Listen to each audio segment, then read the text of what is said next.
श्रावण का महीना है और बाबा की संपूर्ण भारत देश में, संपूर्ण पृथ्वी पर कावड़ चल रही है। और इस कथा का नाम भी श्री शिव कावड़ 5 दिवसीय शिव महापुराण की कथा है। खोल दो उसको, चले जाओ। शिव कावड़ शिव महापुराण की कथा है। कावड़ के क्या नियम होते हैं, कावड़ का जल भगवान शंकर को कैसे चढ़ाना चाहिए, कैसे भगवान शिव की आराधना साधना करना चाहिए, ये सभी इस कथा के माध्यम से आप और हम श्रवण करें। पर उसमें भी मूल है भगवान शंकर की अविरल भक्ति, भगवान शिव के प्रति हमारा विश्वास, भगवान शंकर के प्रति हमारा समर्पण, भगवान शंकर के प्रति हमारा जो भाव होगा, उस भाव से ही तो शिव तत्व की प्राप्ति होगी। भगवान शंकर तभी तो मिलेगा जो जिस भावना से हम भगवान देवाधिदेव महादेव की आराधना कर रहे हैं, जिस भावना से हम भगवान शंकर की साधना कर रहे हैं, जिस भावना से हम शिव तत्व को पाने के लिए, भगवान शंकर को प्राप्त करने के लिए शिव को कावड़ चढ़ा रहे हैं, वो हमारा भाव बस शुद्ध हो। एक बड़ा सुंदर सा प्रसंग है महाराज, उस प्रसंग से कावड़ शिव महापुराण की कथा को हम प्रारंभ करें। उस प्रसंग में वर्णन आता है,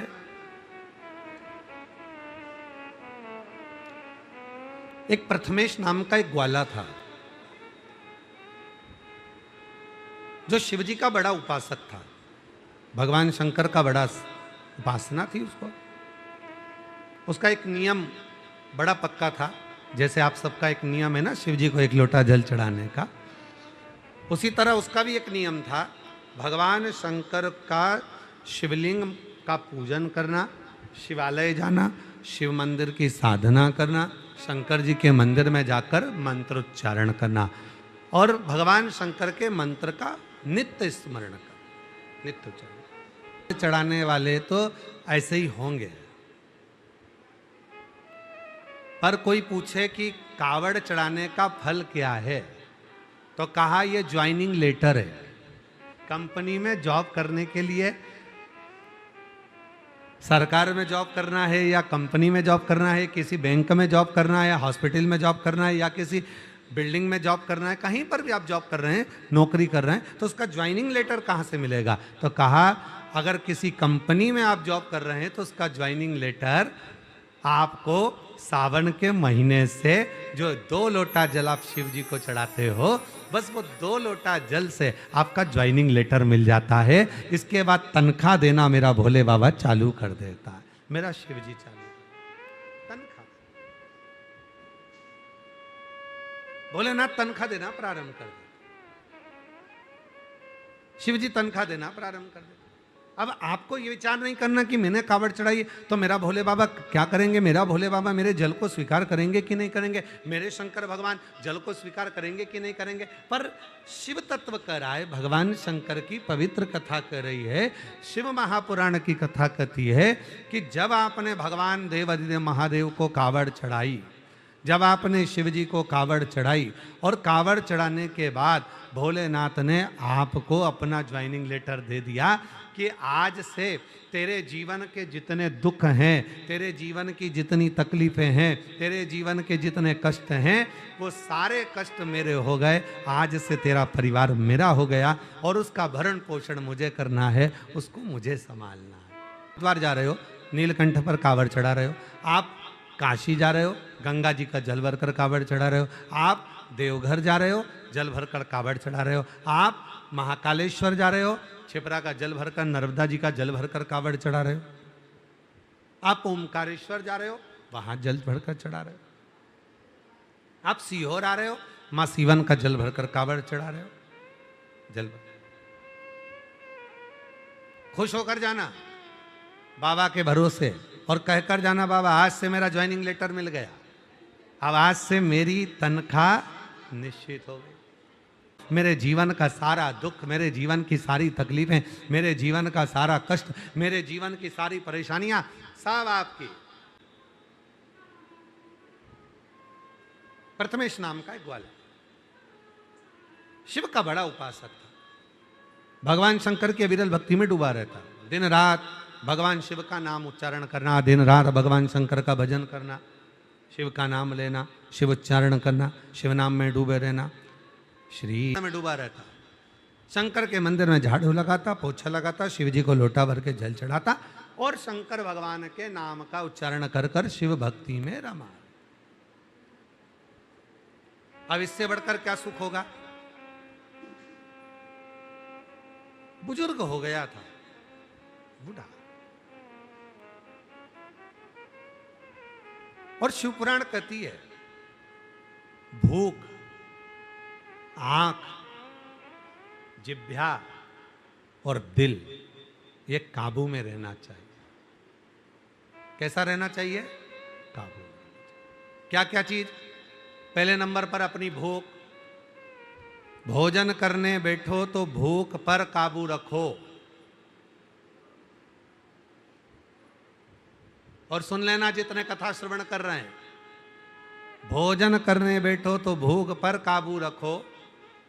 किसी के घर जाओ, कहीं मार्केट में जाओ, शॉपिंग मॉल में जाओ, चाहे सत्संग में जाओ, चाहे मंदिर में जाओ, चाहे दुनिया में कहीं पर भी जाओ, तो अपनी आंख पर काबू रखो। पहले रखना है भूख पर काबू, दूसरे नंबर पर रखना है अपनी आंख पर काबू, अपने नेत्र पर काबू रखो, आंखों पर काबू रखिए। ये नेत्र बड़े भटकते हैं, गलत में ना चले जाएं, गलत दृष्टि में ना जाएं, गलत विचारों में ना जाएं, गलत सोच में ना जाएं। नेत्र पर काबू, आंखों पर काबू। तो पहले नंबर पर काय पर काबू करना है? जम के बोलो जरा, भूख पर। दूसरे नंबर पर आंख पर काबू रखो। तीसरे नंबर पर अपनी जीवान पर काबू रखो, बहुत पटर पटर करती है। बोल मेरी जिभ्या हरी हरी, और 10-10 भोजन पान करे और राम नाम में मरी मरी। बोल मेरी जिभ्या। इतना बोलती, इतना बोलती, इतना बोलती, जब काम की बात होती तो कुछ नहीं बोलती। आप लोग तो भोजनशाला में सेवा में लगे थे, नीचे आवाज सुन रहे होगे, प्लेट की, थाली की, आगे बढ़ो, पीछे बढ़ो, यहाँ जाओ, वहाँ जाओ, है कितना आवाज आता है। और उससे थोड़ा बाहर निकल जाओ तो भी आवाज आ रही है। अब पूरे पंडाल में जितने भी बैठे हैं सबसे घूमकर देखो तो शिव नाम की आवाज कम आएगी और व्यर्थ की आवाज ज्यादा आएगी। ये जिह्वा कंट्रोल में नहीं रहती महाराज। सबसे ज्यादा अगर ये जीवान अगर कंट्रोल में हो जाए ना, थोड़ी सी काबू में हो जाए, तो जीवन की सार्थकता हो जाए। जीवन के तो पहले नंबर पर भूख पर काबू रखो, दूसरे रहने दे बेटा, हो जाएगा। पहले नंबर पर भूख पर काबू रखो, दूसरे नंबर पर बोलो जम के आंख पर काबू रखो। कहीं जाओ, शॉपिंग मॉल में जाओ, सत्संग में जाओ, भजन में जाओ, कीर्तन में जाओ, मेहमान के यहाँ जाओ, रिश्तेदारों के यहाँ जाओ, नेत्र पर काबू। खाओ पर डको मत, देखो पर तको मत, बोलो पर बको मत, तो जिंदगी सार्थक है। वरना जीवन की सार्थकता क्या? अब हम जाएं और मालूम पड़े कोई अच्छा मिल गया, कोई अच्छा देखने में आ गया, तो हम उसको तकने लगे। ना ना ना, नेत्र पर काबू हो, भूख पर काबू हो, और महाराज अपनी जिह्वा पर काबू हो। बहुत ध्यान देने वाली चीज है। सब पर काबू हो जाता है, पर ये, और भगवान ने कितनी कृपा करी है जीवान पर, मालूम है? मालूम कितनी कृपा करी है। एक जिह्वा को काबू रखने के लिए एक जीवान को काबू रखने के लिए 32 सैनिक लगाए, 32 दांत। ज्यादा बोले तो काट दो। और बचा कुचा था तो जीवान को नीचे से 3 जगह से बांध दिया। जीवान को दर्पण में उठाकर देखना, 3 जगह से बंधी हुई है। ज्यादा बोले तो बांध के रखो। और बचा कुचा था तो जीवान को ज्यादा ना बोलना पड़े, इसलिए 2 दरवाजे में इसको बंद कर दिया, ज्यादा ना बोले। उसके बाद भी ऐसी बोलती है कि पूरे घर में आग लगा देती है। ऐसी वो ध्यान से सुनो, ये कथा तुम सबके लिए है। तुम भी सबके लिए। बोल मेरी जीवा हरि हरि। और भजन का नंबर आ जाए तो मरी। बोल मेरी जीवा हरि। अभी भी नहीं बोल रही, अभी बोलो तो। बोल मेरी जीवा हरि हरि। अब वो कहाँ हरि? जिब्या को तो कहा भूख पर काबू हो, आंख पर काबू हो, जिब्या पर काबू हो। और चौथे नंबर पर कहा कि अपने हृदय पर, दिल पर काबू हो। जब भजन करने बैठो, कथा सुनने के लिए बैठो, तब अपने दिल पर, अपने मन पर काबू होना चाहिए। मालूम पड़ा बैठे तो कथा में हो और मन लग रहा है मैं आके बैठ गई, वो ना जाने कहाँ घूम रही होगी, अपना चित्त मन में चल रहा है। कितना प्रयास करो आप। कुबेरेश्वर धाम के बट वृक्ष के सामने जाओ, थोड़ी देर बैठोगे, थोड़ी देर मन लगाओगे, मालूम पड़े वो मन थोड़ा सा विचलित हो जाए। और बट वृक्ष के नीचे बैठकर करना क्या है? जब हम कुबेरेश्वर धाम के बट वृक्ष के नीचे जाते हैं तो वहां बैठकर करना क्या है? बाबा भोलेनाथ जी जिस बट वृक्ष के नीचे बैठे हैं, बाबा भोलेनाथ जी जिस बट वृक्ष के नीचे बैठकर तब साधना का आनंद ले रहे हैं, उस बट वृक्ष के नीचे बैठकर हमको भी 108 बार श्री शिवाय नमस्तुभ्यं, श्री शिवाय नमस्तुभ्यं। सब बोलिए श्री शिवाय नमस्तुभ्यं, श्री शिवाय नमस्तुभ्यं।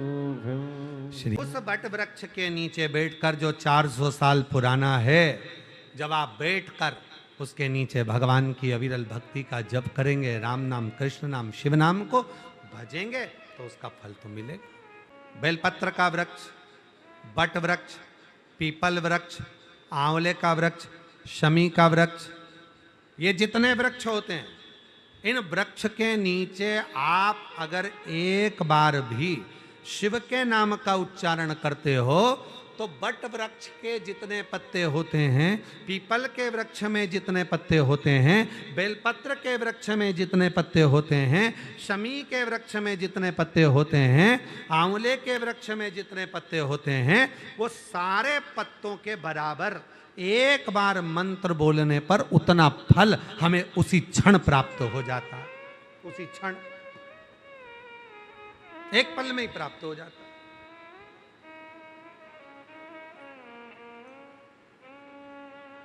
अब आप लोग पीपल के वृक्ष के नीचे बैठकर अगर भगवान का भजन कर रहे हो, बट वृक्ष के नीचे बैठकर भगवान का भजन कर रहे हो, राम नाम, कृष्ण नाम, शिव नाम जप रहे हो, या आंवले के वृक्ष के नीचे बैठकर भगवान का भजन कर रहे हो, या आप बेलपत्री के वृक्ष के नीचे बैठकर भगवान का भजन कर रहे हो, जितना आप बोल रहे हो, जितना बोल, एक बार भी अगर आपके मुख से नाम निकला है, वो बट वृक्ष के पत्ते जितने हैं, जितने पत्ते लगे, उतना फल एक क्षण में हमें प्राप्त हो जाए, एक क्षण में प्राप्त।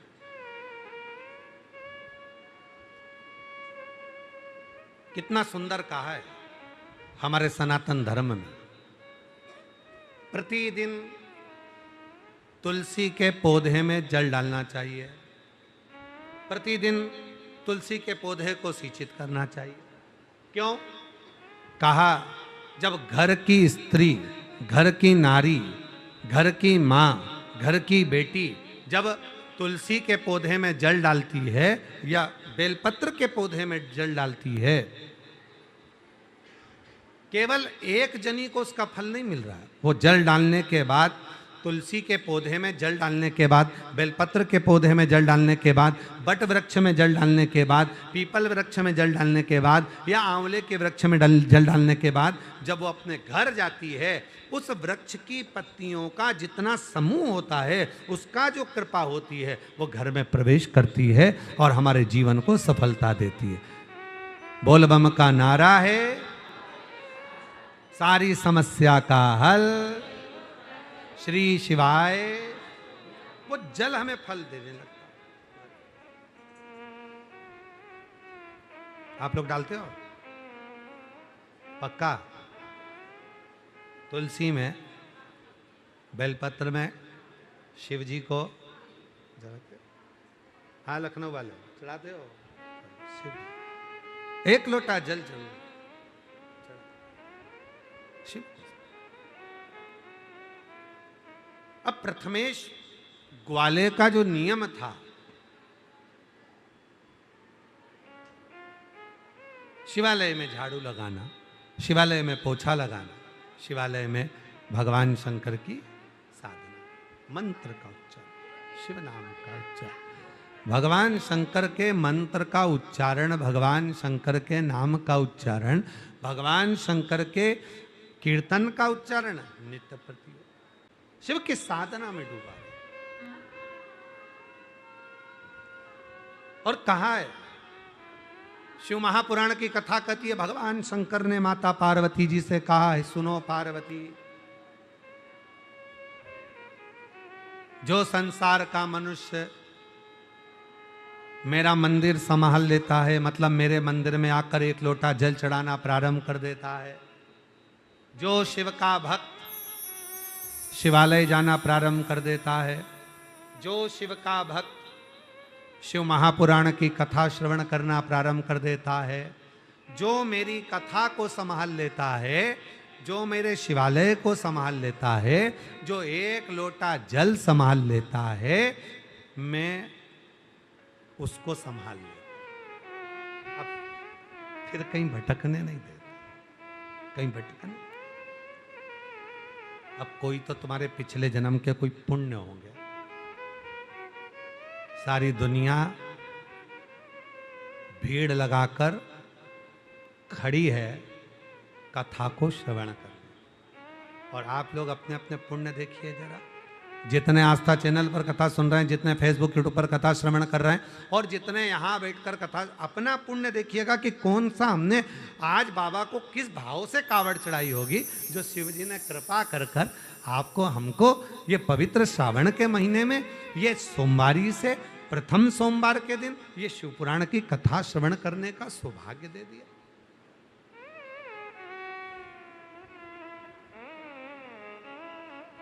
लगातार कावड़ ले लेकर शिवालय आ रहे हैं, कुबेरेश्वर धाम आ रहे हैं, शिव के मंदिर आ रहे हैं, शिवालय जा रहे हैं और बाबा को अपने मन का भाव करें। ऐसी प्रथमेश ग्वाला शिव की साधना में लगा। प्रथमेश,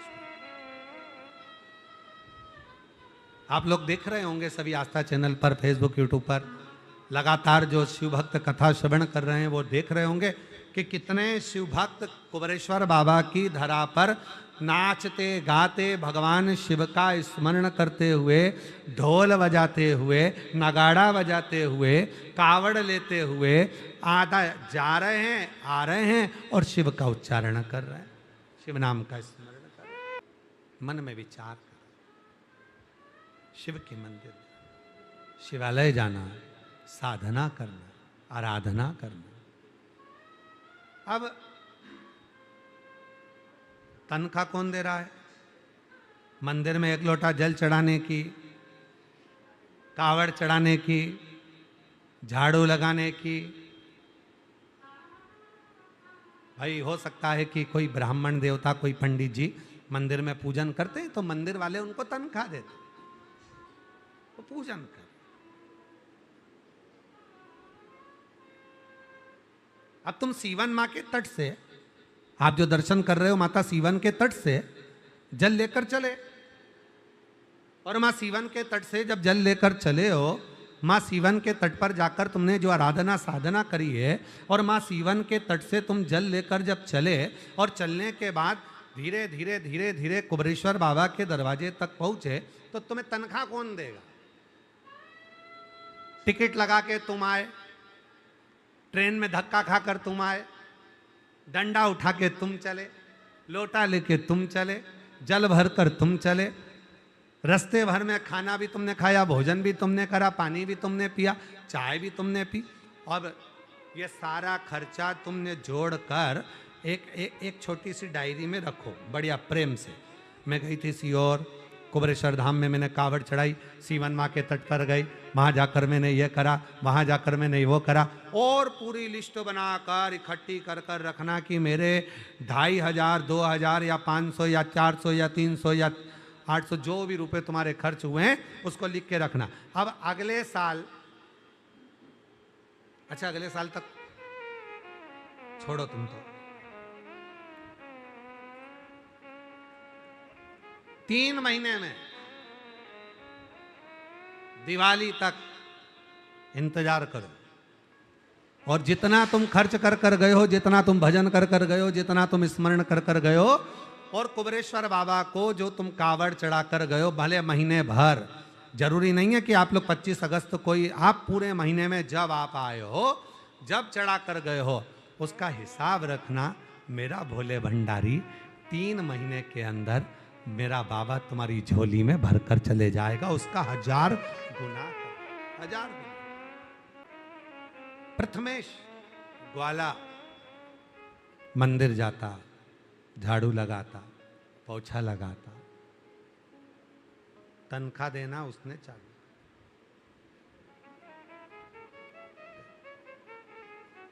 हमारे यहां कुबेरेश्वर धाम पर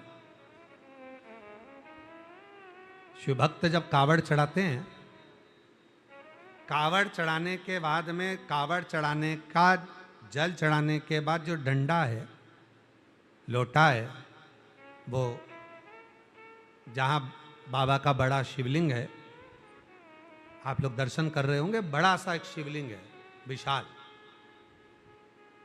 जिसके नीचे बाबा कुबेरेश्वर का एक छोटा सा शिवलिंग है, छतरी है, उसी के ऊपर वो बड़ा शिवलिंग, उसी के ऊपर वो बड़ा शिवलिंग बना हुआ। जो खाली डंडे होते हैं, खाली जो पात्र होते हैं, लोग उसी ओर, जहाँ पर बाबा का बड़ा शिवलिंग है उसी ओर, जैसे आप लोग इस चित्र में भी बाबा के बड़े शिवलिंग का दर्शन करेंगे पीछे, तो बड़े शिवलिंग का जब दर्शन करेंगे पीछे, जो कंक्रीट का बड़ा शिवलिंग है, वहीं उसी ओर जहाँ पर बाबा का बड़ा शिवलिंग, अपना डंडा लोग वहाँ पर जाकर, और जो टीन लगी हुई है ना, उसी साइड में उसको, उसी दिशा की ओर उसको रख दो, बाबा को दे दो। क्यों?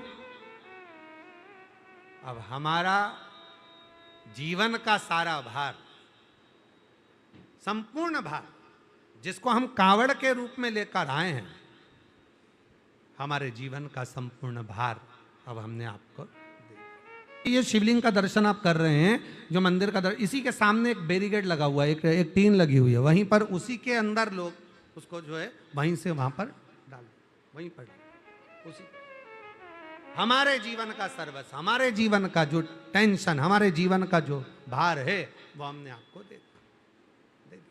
अब हमारा नहीं। शिव कथा करे, भगवान शंकर का चरित्र करे, प्रथमेश भगत की, प्रथमेश ग्वाले की कथा कर रही है।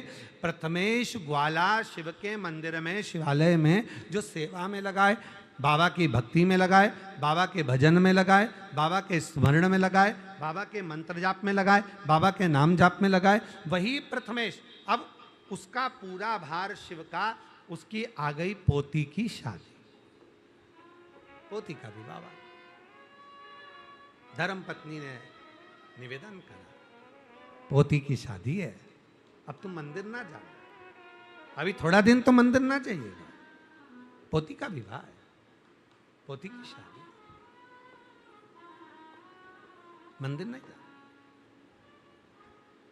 मेरी जीजियों, मेरे जीजाओं, मेरी बेटियों, मेरे बेटाओं, मेरे बुजुर्ग माँ बाप, ध्यान रखना, जब घर में उत्सव होता है लोग मंदिर जाना छोड़ देते। घर में बहुत सारा फैला रहा है, मेहमान आ गए, इतने सारा काम पड़ा हुआ है, इतना सारा फैला रहा पड़ा हुआ, मंदिर कौन जाएगा? मंदिर ही नहीं जाएगा। पर शिव महापुराण की कथा कहती है जब घर में कोई मंगल कार्य हो, घर में कोई शुभ कार्य हो, घर में कोई अच्छा फंक्शन हो, तो मंदिर में एक लोटा जल जरूर चढ़ाकर आओ, बाबा को धन्यवाद देकर आओ कि तेरी कृपा से ये शुभ कार्य हो रहा है, तेरी कृपा से ये सब कार्य हो रहा है, और तू कृपा करना तो ऐसे शुभ कार्य हमारे जीवन में होते रहे। ये तू कर,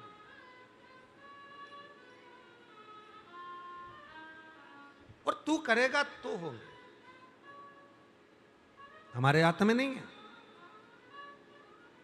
आज आप सब लोग ऑनलाइन कथा सुन रहे हो, आस्था चैनल के सामने या टीवी के सामने बैठकर और फेसबुक यूट्यूब पर जो कथा कर तत्व ग्रहण कर रहे हो, और वो भी आज सावन के सोमवार के दिन, तो कहीं ना कहीं तो पुण्य आपका और हमारा होगा, जो इस भजन करने का मौका मिला, जो स्मरण करने का मौका मिला।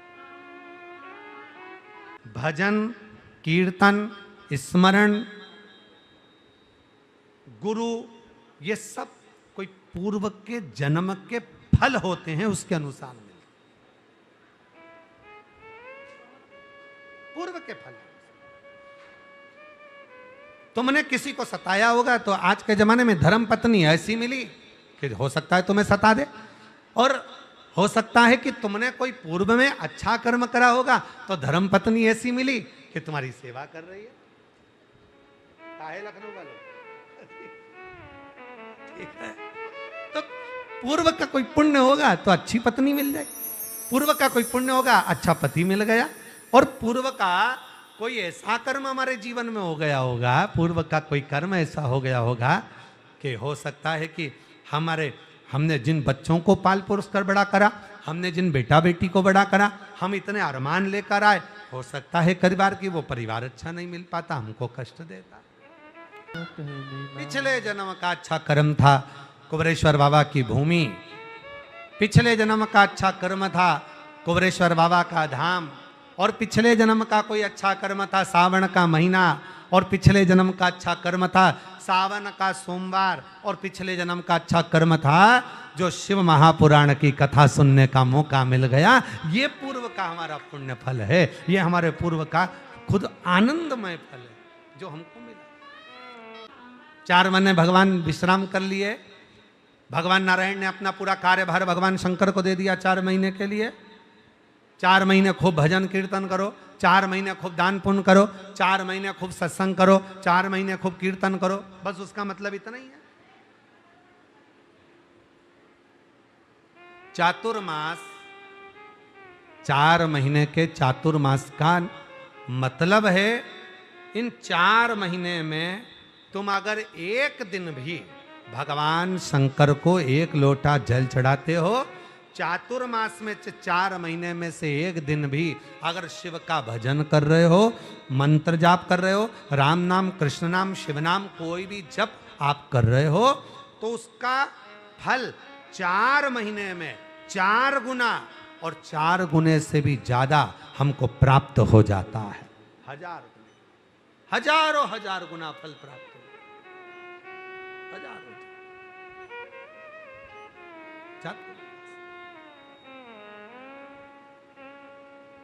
प्रथमेश के घर वालों ने कहा कि अब तुम मंदिर नहीं जाओगे। प्रथमेश ग्वाला जो बुजुर्ग था, घर के लोगों ने कहा दिया अभी तुम मंदिर नहीं जाओगे, कल तुम्हारी पोती की शादी है, जब तक पोती विदा नहीं हो जाती, जब तक पोती अपने घर के लिए डोली में बैठ कर नहीं चली जाती, तब तक तुम मंदिर नहीं जाओगे। अब तो प्रथमेश का हृदय भीतर से व्याकुल होने लगा, व्याकुल होने लगा,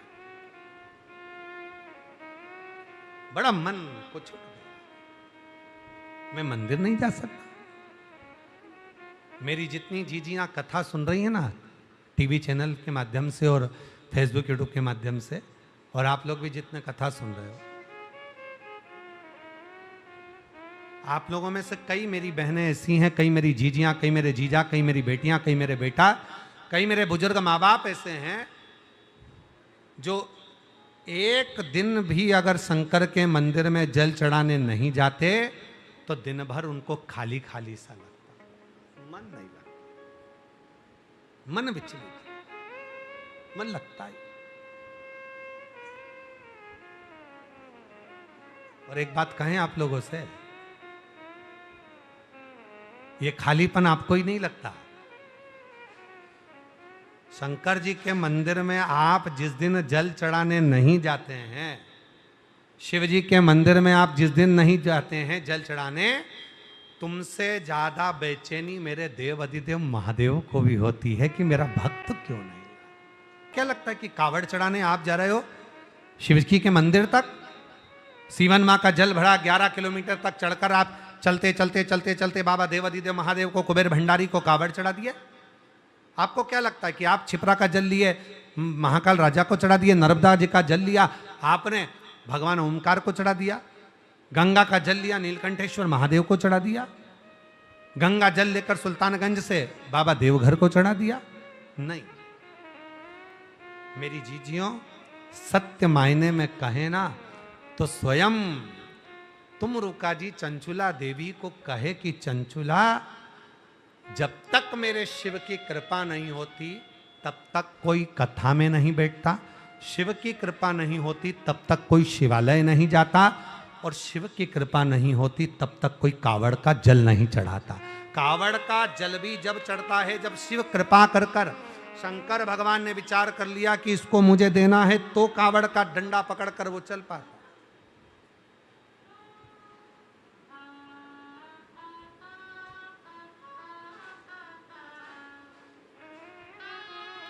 ये इतने भक्त जो कावड़ का यात्रा लेकर आ रहे हैं, कावड़ लेकर आ रहे हैं, बाबा कुबेरेश्वर के धाम पर जो पहुंच रहे हैं, ये इनके भीतर भगवान के प्रति जो भाव, शिव ने जो करुणा करी है, शंकर भगवान। आप काशी में, आप उज्जैनी में, आप अवंतिकापुरी में जो कावड़ स्वयं शिव बोले हैं, शंकर कृपा करें तो ही तो आप आए।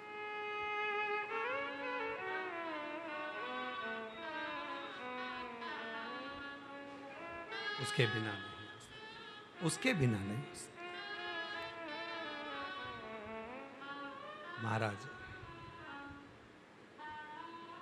शिव के बिना कुछ, शंकर के बिना नहीं। प्रथमेश रो पड़ा, प्रथमेश ग्वाले के नेत्र में जल भर गए, आंख से आंसू बहने लगा, नैनों से जल निकलने लगा।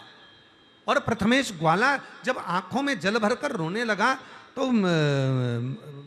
विलाप करने लगा, मैं रोज मंदिर जाता हूँ, रोज शिवालय जाता हूँ, रोज देवालय जाता हूँ, रोज शंकर के मंदिर में पहुंचता हूँ, रोज शिव जी को एक लोटा जल चढ़ाता हूँ, रोज शंकर के मंदिर में झाड़ू पोछा करता हूँ, पर आज मेरा बाबा मुझे दूर हटा दिया।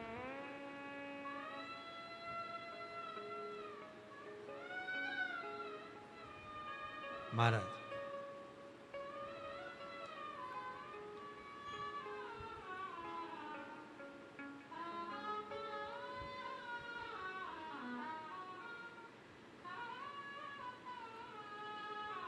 आसमान से, आकाश से बड़ा मन का आनंद होता है। जम के बोलो, आकाश से बड़ा क्या है? मन का आनंद।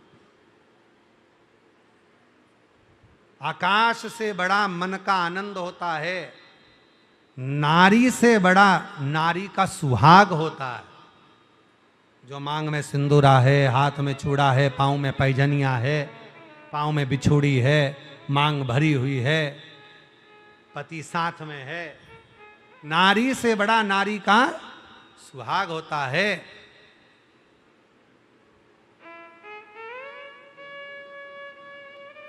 और भगवान से बड़ा भगवान का नाम होता है।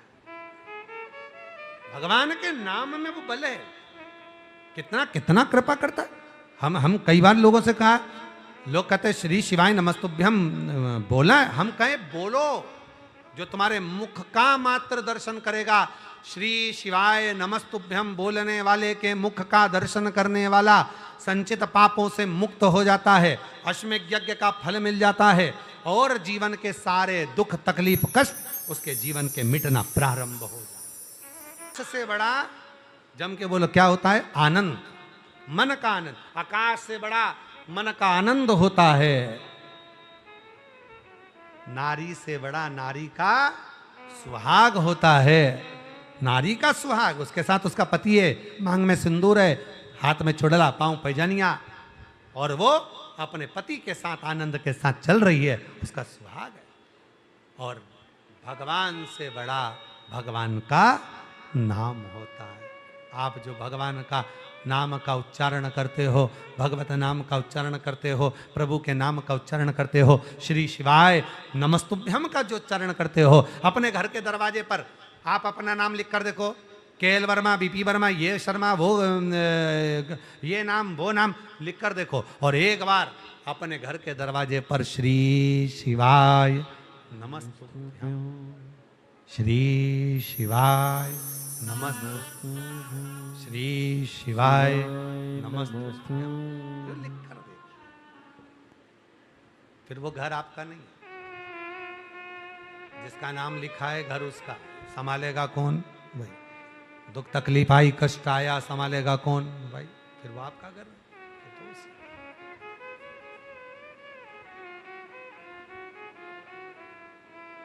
बहुत बल है। किसी ने कहा, गुरुजी आप कहते हो कि पार्थिव शिवलिंग का पूजन करना चाहिए। हाँ,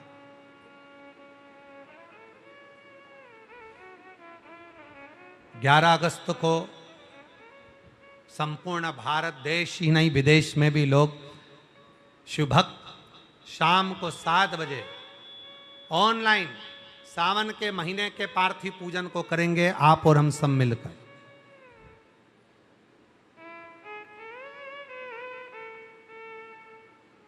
मिट्टी, मानव और मंत्र, आप सब बोलिए, तीनों का नाम बोलो। मिट्टी, मानव और मंत्र, इन तीनों में वो बल होता है जो संसार के सारे कष्टों को मिटा सकते। क्या क्या चीज में? मिट्टी में, मानव में और मंत्र में वो बल। मिट्टी में बल है।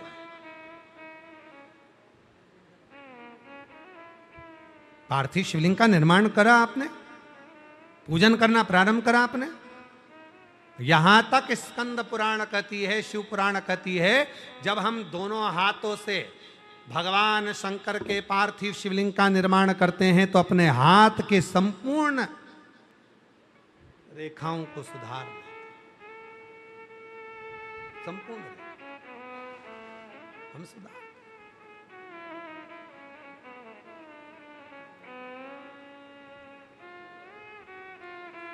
पार्थिव शिव, मिट्टी, मानव और मंत्र, इसमें बल है।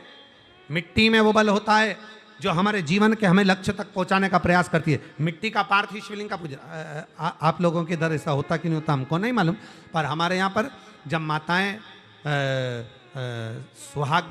सुहागन का कोई गौरनी करती हैं, आपके उधर होता है कि नहीं होता? होता है, गौरनी करती हैं तो गौरनी में इतना बड़ा मिट्टी का या गोबर का एक ऐसा ढेला बनाती हैं, उसके अंदर सिंदूरा डालती हैं, सिंदूरा फिर मांग में भरती हैं। क्यों? उसका महत्व क्या है? मिट्टी के सिंदूरों का इतना महत्व क्या आ जाता है गौरनी करने में? क्या बोलते हैं आप? क्या गौरनी? गौर करने में, गौरनी करने में सुहागवती माताओं को भोजन कराती हैं और उनको बुलाती हैं और गौर नहीं करती। तो इतना गौरनी करने में वो मिट्टी के ढेले का महत्व क्या है? इतना महत्व। कहा मिट्टी, मानव और मंत्र ये ऐसे हैं जो हमें बल देते, हमें ऊर्जा देते, हमारे भीतर के सारे दोषों को समाप्त करने के लिए, हमें बल प्राप्त करने के लिए, इन तीनों में अलगता नहीं। मिट्टी भी हमको बल दे रही है और मानव में परमात्मा ने स्वयं ने बल देकर भेजा है, और मंत्र में भी बल होता है। जब हम मिट्टी का पार्थिव शिवलिंग का निर्माण करते हैं, कोई मनुष्य जब मिट्टी के शिवलिंग का निर्माण करता है और मंत्र का जब उच्चारण करता है, तो उसमें तिगना गुना बल इकट्ठा हो जाता है और बल हमें फल देता है। वो बल हमें फल देता है, वो बल हमें फल देता है। शिव तत्व में मिट्टी की मूलता, शिव तत्व में मानव की मूलता और शिव तत्व में मंत्र की मूलता। मिट्टी का पार्थिव शिवलिंग कौन बना रहा है? मनुष्य बना रहा है। मानव में पहले से भगवान देवादिदेव महादेव ने बल देकर भेजा है, और जब वो मानव इतना बलवान होकर जब पार्थिव शिवलिंग का निर्माण करता है, मिट्टी का स्पर्श करता, निर्माण करता और मंत्र का उच्चारण करता है, तो उसके पास में तिगना हजार गुना बल उसके पास एकत्रित हो जाता है। और एक पार्थिव शिवलिंग बनाने वाला जब हजार गुना बल एक साथ एकत्रित करता है, तो वो अपनी मंजिल तक पहुंच ही जाता है, अपने लक्ष्य तक पहुंच ही जाता है। फिर उसको भटकना नहीं, फिर उसको अटकना नहीं, पहुंच।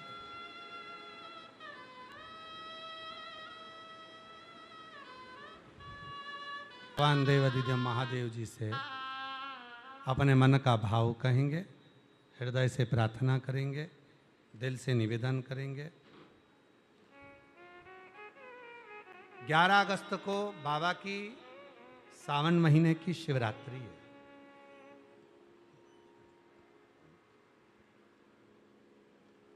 शाम को 7 बजे श्रावण महीने की शिवरात्रि के दिन आप और हम ऑनलाइन बाबा का अभिषेक करेंगे। अपने अपने घर में पार्थिव शिवलिंग का निर्माण सब पूजन का सामान आस्था चैनल के माध्यम से आप लोगों को लिस्ट प्राप्त होगी, सोशल मीडिया के माध्यम से प्राप्त होगी। सामान मिले तो ठीक, ना मिले तो ठीक, पर अपने घर में सावन के महीने में पार्थिव शिवलिंग शाम को 7 बजे बनाकर 1 लोटा जल सबको साथ में मिलकर चढ़ाना, बाबा को निवेदन कर, विनती कर, पार्थिव शिवलिंग का निर्माण।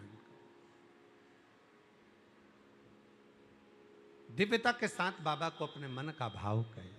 सभी लोग मिलकर साथ में बोलेंगे, बाबा को अपने मन का भाव कहेंगे, प्रार्थना करेंगे, हृदय से निवेदन करेंगे। सावन का सोमवार है, प्रथम सोमवार है। आप भी अपने अपने घरों में बैठकर बाबा को अपने मन का भाव कहिए, प्रार्थना करिए, निवेदन करिए।